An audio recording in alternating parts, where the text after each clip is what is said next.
I told you, old man. War trash like you doesn't belong in our lane. Frank Darewell didn't fall because of the push. He fell because of the insult. Because in that moment it wasn't just a biker's hand. It was a nation's back turning on him. The sun scorched Trenton's concrete like it did long ago in another hellhole halfway across the world. Mid-June, Broad Street shimmered under the heat haze. But there were no bombs here, no mortars, just a casual cruelty.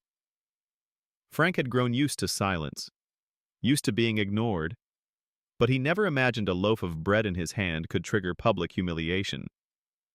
He'd just stepped out of Dante's bakery, the same little Italian place he'd walked to every Saturday morning for over a decade. His wife had loved their sourdough. She'd been gone 12 years, but the ritual stayed, like a memory that refused to die. That morning, the sidewalk was blocked. Rows of parked motorcycles, lined like beasts, matte black chromed fangs. Their emblem, a gray bull skull, marked each seat. The gang, bulls of Barren Ridge, notorious, feared, and standing casually among them in a linen vest and sunglasses, holding a beer, Vice Mayor Ronald Trent. Frank tried to slip past, his old boots scraping close to a Harley's chrome footrest. His wooden cane barely brushed it. Just a whisper of contact. It was enough. From the shadow of the awning, a hulking man stepped out. Bald, thick-armed, tattoos coiling up his neck like snakes. His collar hung open, and there it was, the Cobra insignia. Max Snake Dillard. Gang leader, enforcer. He blocked Frank's path. Leaning in close, breath hot with beer and ego, he spat. I told you, don't let war trash block our road. And then he shoved. Frank stumbled, hard. His back twisted, knees buckled. His body hit the pavement like a sack of bricks. The sourdough loaf slipped from his hand and landed in a murky gutter, torn and soaked. No one helped. No one shouted. Inside Steel Raven Bar, laughter burst like fireworks. Even the vice mayor chuckled, tipping his can towards Snake as if to say, nice hit. Frank stayed down. One breath, then two. Then, like an old soldier who'd stood up through shellings far worse than this, he rose. Blood soaked through the knee of his pants. Dust clung to his sleeves. But his eyes, those steel blue eyes, were steady. The same eyes that had once stared down a burning convoy in Nasiriyah, Iraq, 2004, wrenching open a jammed hood to save a unit under fire. He said nothing, just bent down and picked up the broken loaf, holding it like a wounded memory. Then turned, slowly, deliberately, toward the empty bus bench across the street. He sat, reached inside his faded M65 field jacket, pulled out an ancient, scratched-up flip phone. Not smart, not modern. Just one contact saved. Eagle 1. His fingers trembled, but his thumb pressed firmly. The call connected. No ringtone, no voice, just silence. And a click. Frank held the line, exactly 10 seconds, then closed the phone and slipped it back into his pocket. People passed by, pretended not to see. Cars honked. The heat shimmered. But somewhere, 180 miles away, inside Fort McNair, Washington, D.C., a signal blinked on. Not just any signal. A failsafe. A promise. Inside the glass-encased control center of the National Guard Civil Support Operations Command, a monitor lit up red. An officer standing at a console froze, then slowly turned. Brigadier General Lucy Boone, 47, leaned forward, squinting at the screen. The code name, Eagle Protocol. The origin, Flip Secure, Verified, Franklin Darewell.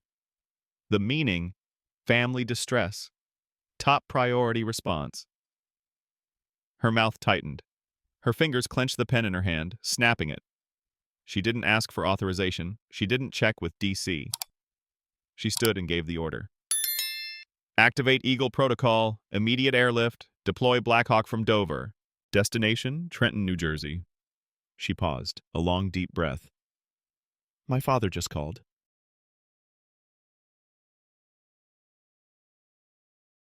There was only one number on that phone, and I swore I'd answer it, no matter what. The command room at Fort McNair was cold, sterile, walls lined with silent screens, satellites feeding every corner of the country in real time. But on one screen, just one, something blinked red. A code not seen in 12 years. 2 words. Eagle Protocol! Brigadier General Lucy Boone didn't blink. Her officers paused mid-briefing.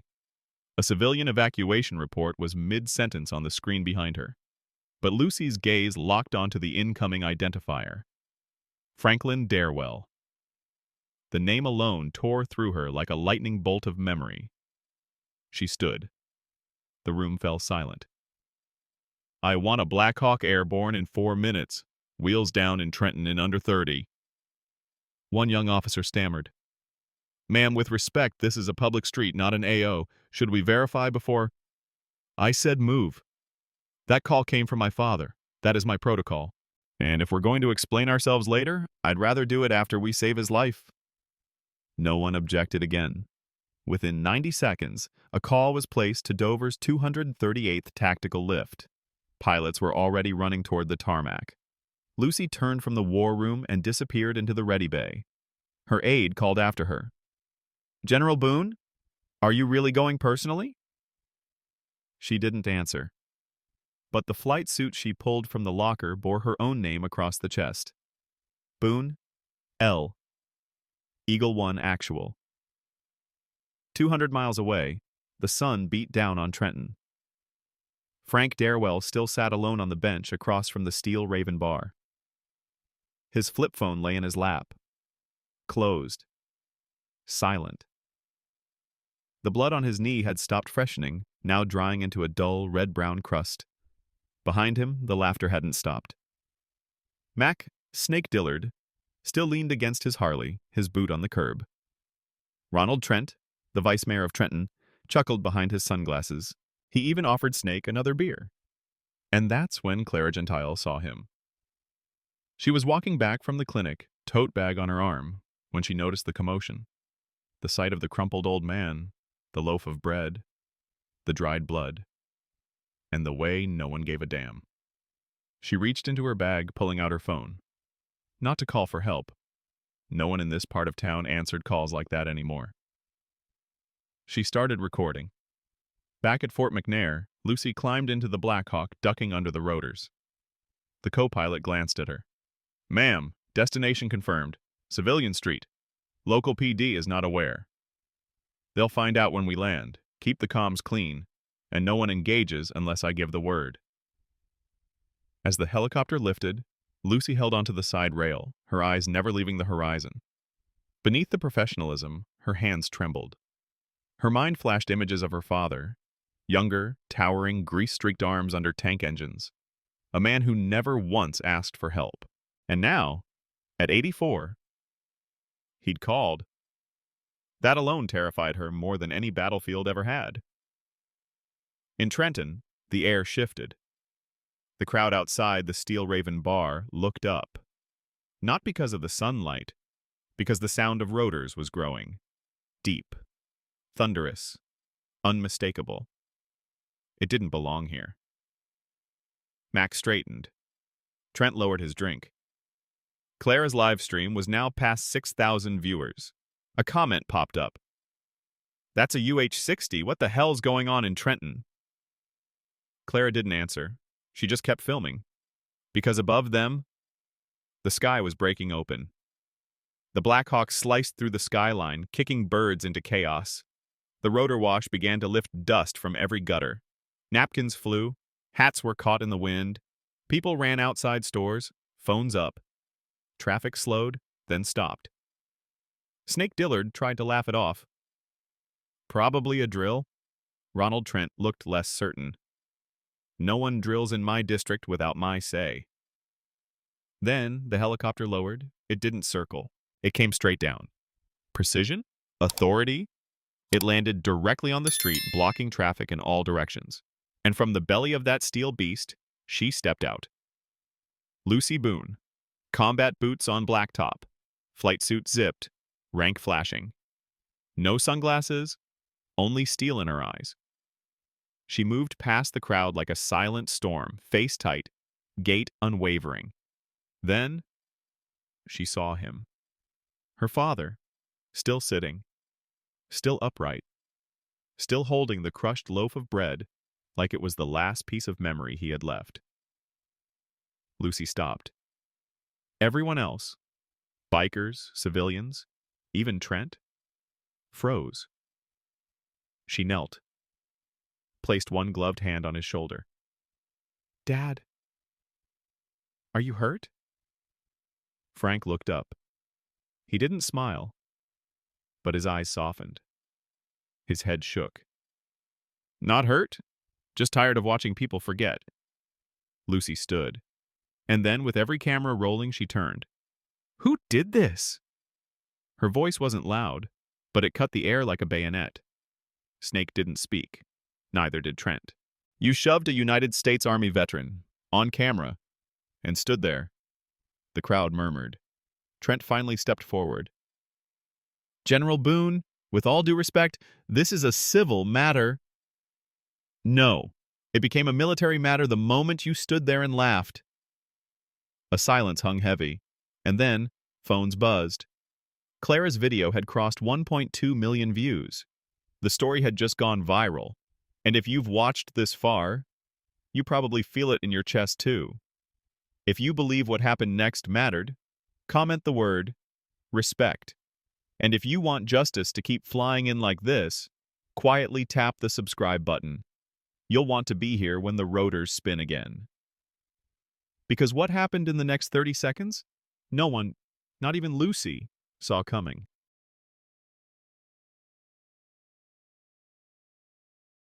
When the sky screams, even the devil looks up. The moment the rotors stilled, it was no longer just another hot afternoon on Broad Street. The air itself seemed to tense. Dust hung like suspended ash. Every heartbeat, every glance, every breath waited. And when Brigadier General Lucy Boone stood tall beside her father and turned toward the crowd, it was as if the weight of an entire generation rose with her. She didn't shout, she didn't point, but her presence alone made men who thought themselves untouchable feel very, very small. Vice Mayor Ronald Trent, once smug, now visibly sweating, took half a step back. His mouth opened to speak again, but the sound of dozens of phones capturing every second made him hesitate. He looked less like a leader and more like a bystander trapped on the wrong side of history. Lucy didn't even look at him. Her eyes locked onto Snake Dillard. "Are you the one who shoved him?" Her voice was calm, like a judge reading a final verdict. Snake didn't answer. His biker friends were no longer laughing. One of them slowly stepped behind his bike, pretending to adjust his helmet. Another lit a cigarette with a trembling hand. "You touched my father," Lucy continued. "A decorated Army veteran, in front of witnesses and cameras. Then you stood there and mocked him. That's not disrespect. That's cowardice." Snake finally managed to find his voice. "Look, I didn't know who he was, all right? He scuffed my bike. It was just a reaction."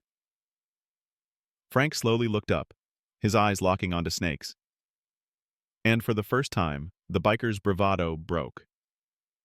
Snake had seen combat before. He'd served briefly in the Marines before being dishonorably discharged for fighting a superior officer. But this wasn't war. This was shame. "You didn't need to know who I was," Frank said softly. "You only needed to remember what decency looks like." A murmur swept through the crowd. Someone clapped once, then another, then more. That's when something happened no one expected. From the edge of the crowd, an old man stepped forward. He wore a faded VFW hat and walked with a cane. Behind him, another followed, then another. Within moments, a quiet army had assembled.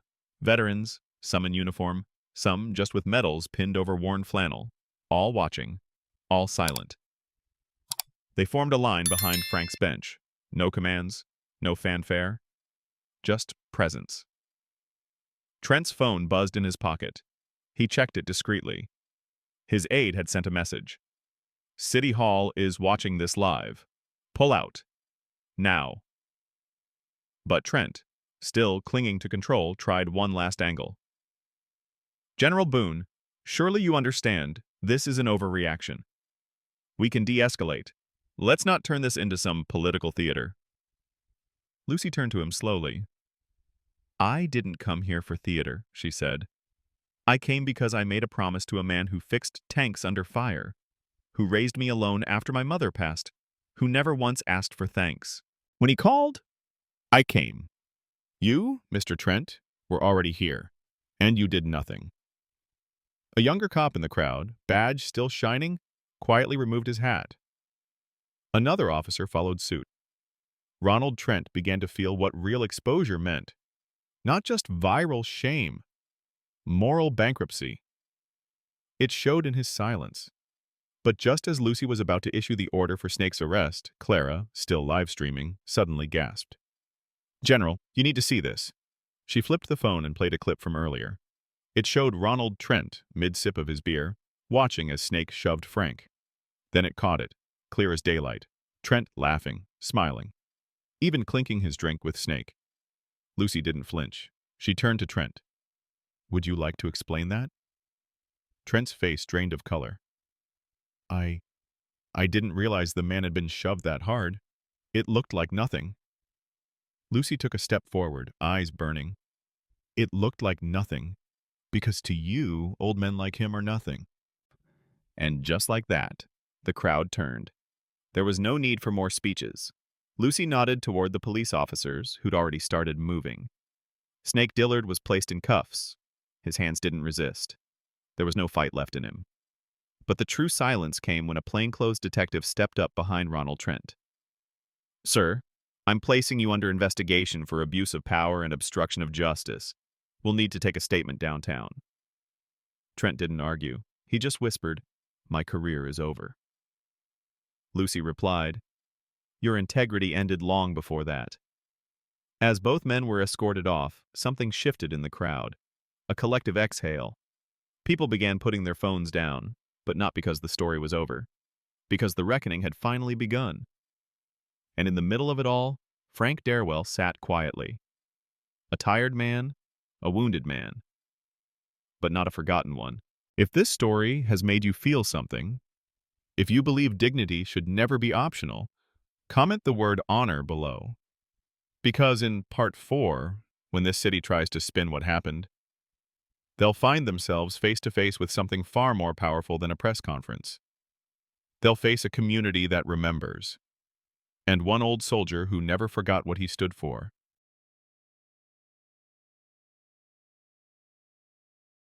Authority means nothing when it cowers behind silence. When Vice Mayor Ronald Trent was led away, cuffed and quiet, no one cheered. There was no applause. Only stillness, like the pause after a long storm, the kind that leaves broken branches on the ground and questions in the air. Frank Darewell didn't move. He just watched, eyes steady, jaw clenched. He'd seen too many men like Trent before, officers who barked in briefings but never stepped into the fire, leaders who praised sacrifice in speeches and then looked the other way when real courage was required. But Lucy Boone? She had stood, in front of the world beside her father, not because of rank, not for optics, but because she remembered. Not everyone did. Within hours, the footage from Clara's stream exploded across every platform. Cable news anchors whispered the word disgrace. Veteran groups issued statements. Gold Star families reposted the moment when Lucy knelt beside Frank and said, Dad, are you hurt? Even the Pentagon was watching now. At City Hall, the mayor tried to distance himself from Trent, claimed he didn't know about the biker connections, despite attending 2 fundraising events hosted at the Steel Raven. But the internet remembers what people forget. Still, the system has habits. By morning, there were whispers of procedural reviews, requests for calm and civility. Some media personalities began spinning the narrative. Was it excessive for the military to respond to a street altercation? They asked. Frank didn't speak to reporters. He didn't want to explain himself to people who had never served and didn't understand what it meant to be invisible until it was convenient to remember you. But Lucy? She was not staying quiet. At 9 a.m., she walked into the Trenton Municipal Courthouse in full uniform, flanked by 2 retired generals and the Director of Veterans Affairs. She requested a closed-door meeting with the mayor and the council. They refused. So she walked back out, stood on the courthouse steps, and faced the cameras. Let me be clear. This is not about ego. It's not about a helicopter. It's about what happens when a nation forgets the price of its own peace. Her voice did not rise. It didn't have to. My father never once asked this country for anything. But when he was thrown to the ground, laughed at by those in power, and left there like garbage, he finally called for help. And that call will not go unanswered. The speech echoed across the country. But behind the scenes, the pushback grew sharper. Certain council members began questioning Lucy's authority to land a military aircraft on a civilian street. A hearing was announced. News tickers flashed with words like overreach and improper use of force. They were trying to shift the target. But Lucy had seen this before. In briefing rooms, in Senate panels, in casualty reports filled with names no one read. She wasn't playing defense. She was preparing an offensive.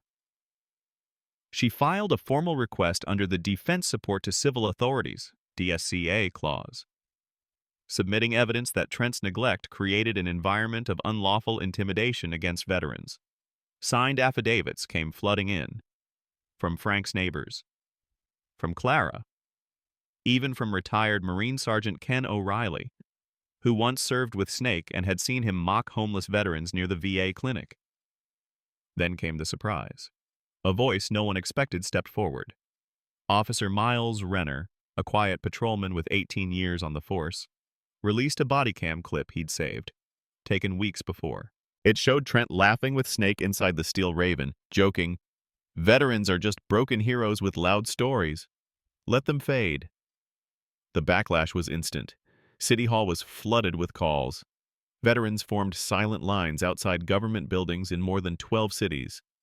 One group in Pennsylvania held signs reading, "We don't fade."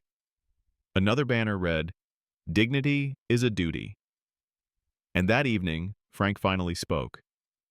Sitting on his porch, wrapped in a wool blanket despite the heat, he agreed to one interview.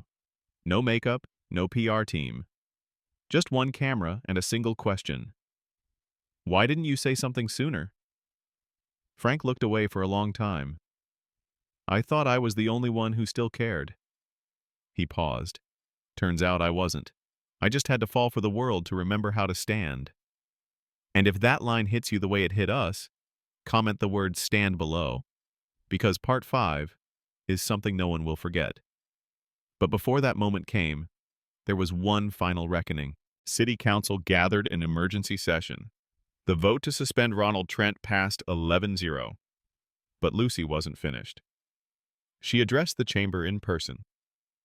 She laid Frank's bronze star on the podium. He earned this by crawling under enemy fire to fix an engine that saved 30 lives. What did any of you earn this week? No one answered. And outside, under the same sky that once rumbled with rotors, the people of Trenton gathered, candles in hand, silence on their lips, not to mourn, but to promise. Never again will we watch a man like that fall alone.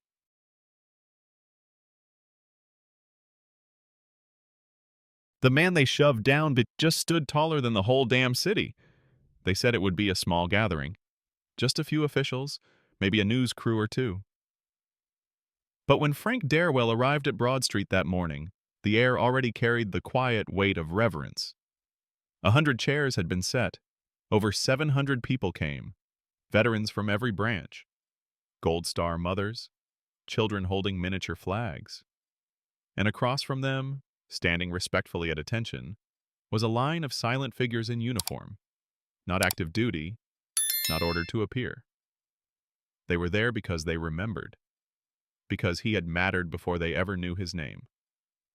At the center of it all, beside the newly polished bench, stood a draped object covered in navy cloth. The fabric fluttered lightly in the breeze. Frank, dressed in the same faded M65 jacket he wore that day, approached slowly, his cane tapping softly on the pavement. Lucy walked beside him, in uniform, her hand resting gently on his elbow. "Are you sure about this?" she whispered. Frank nodded once. "If I don't sit there now, that bench stays just a piece of stone." She understood. He turned, faced the crowd, and sat, the same way he had after being shoved. But this time, everyone stood. The cloth was pulled away. A bronze plaque, mounted just behind the bench, now read, "In honor of Sergeant Franklin Darewell, and every veteran who stood tall when the world looked away. Respect isn't a gift. It's a responsibility." A wave of silence fell across the square. Some lowered their heads. Some wiped their eyes. But not Ronald Trent. He watched from inside the city courthouse. Suspended, disgraced, and under federal investigation for public misconduct. Gone were the donors, the allies, the smug swagger. He had not lost his job yet, but he had lost something far greater: legacy. No one quoted him. No one remembered his words, because he had used power to protect himself, not the people. But Frank? Frank had used silence to protect dignity, and that silence had become louder than any speech ever given in that town. A few moments later, Clara Gentile took the podium. She was nervous, hands shaking, but her voice was steady. "I recorded what happened that day because I thought someone needed to see it. I didn't know it would be millions. I didn't know it would change a city. But maybe it needed to." She paused. "And if you ever see someone being ignored like that again, don't just hold up your phone. Hold up your voice." The crowd clapped. But Frank didn't smile. He just looked toward the sky. The clouds above shimmered like the tail of a fading helicopter, as if the moment still carried the hum of those rotors. Then came the final gesture. A group of high school students, dressed in JROTC uniforms, walked forward with something wrapped in blue velvet. Lucy helped them unroll it.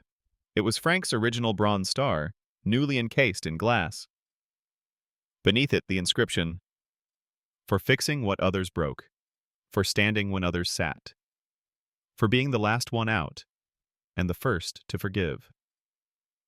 Frank placed one hand on the glass, not to accept it, to bless it. Then he turned back toward the microphone. He hadn't planned to speak, but sometimes a man knows when the moment demands more than memory. It demands meaning. So he stood, slowly, painfully. "I was never a hero," he said. "I just showed up where I was needed." He looked at Clara. "And sometimes, that's all it takes to change everything." Then he turned to the crowd. "This bench was a place where I fell. Now it's a place where others will sit and remember what not to forget. I don't want statues, I don't want headlines. I just want to know that if another old man walks by here 20 years from now and trips, someone won't just film it. They'll lift him up." The crowd fell completely still. No music, no background noise, just a collective breath. And if those words touched something in you, if they remind you of your own father or a friend who never talked much about the war, comment the word "remember" below. Because remembering is how we repay the silence they carried for us. That day, the city of Trenton unanimously voted to rename the park behind the Steel Raven Bar. It is now called Darewell Field. Clara runs a community center there. It's called the Eagle Bench, where veterans come not to be studied or pitied, but to be heard, to be seen. Snake Dillard? He's serving time. But, in a twist no one expected, he sent Frank a letter from prison. It read, "I used to ride to feel power. But that day, sitting in cuffs, watching people line up behind a man I knocked down, that was the first time I saw what real strength looks like." Frank never replied. He didn't have to. Some things are already answered. And now we ask you, when the world forgets, will you be the one who helps it remember? Will you stand? Comment "Remember" below if this story moved you. And if you believe every veteran deserves dignity, quietly share this. Not for Frank, but for the next one who sits on that bench and wonders if someone will see him.